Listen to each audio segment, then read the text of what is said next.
Avec Romain Dobry depuis Bourse Direct. Romain, petite pression quand même sur les marchés la semaine dernière. On sent que les investisseurs sont un peu pris de court après une phase d'euphorie.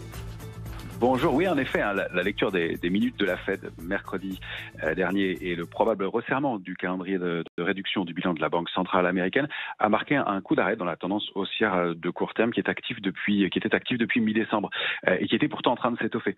On rappelle qu'il y avait une certaine complaisance de la part des opérateurs qui se couvrent moins depuis quelques semaines maintenant et qui rendent le marché un petit peu plus vulnérable en cas d'attaque baissière. Pour l'instant, c'est une bataille entre acheteurs et vendeurs qui reste canalisée à ce stade, mais les bougies hebdomadaires sur les grands indices, les bougies graphiques, techniques, indiquent que les vendeurs ont repris la main en fin de semaine. Donc cette semaine à venir va être importante pour vérifier, déterminer si cette faiblesse de court terme n'est que passagère ou si c'est un peu plus grave. On a en contrepartie des valeurs en retard et plusieurs secteurs comme l'automobile ou les bancaires qui ont très bien tenu. Ce qui est plutôt de bon augure pour la suite et pour les semaines à venir en cas de repli un peu plus marqué.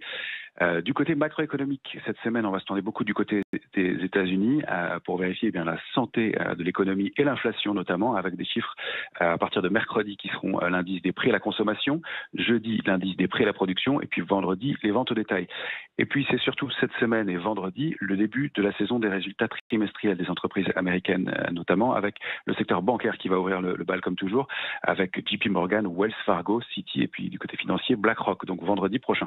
Donc pour l'instant, on est en préouverture en hausse de 0,30% environ sur l'indice parisien, aux alentours de 7240 points.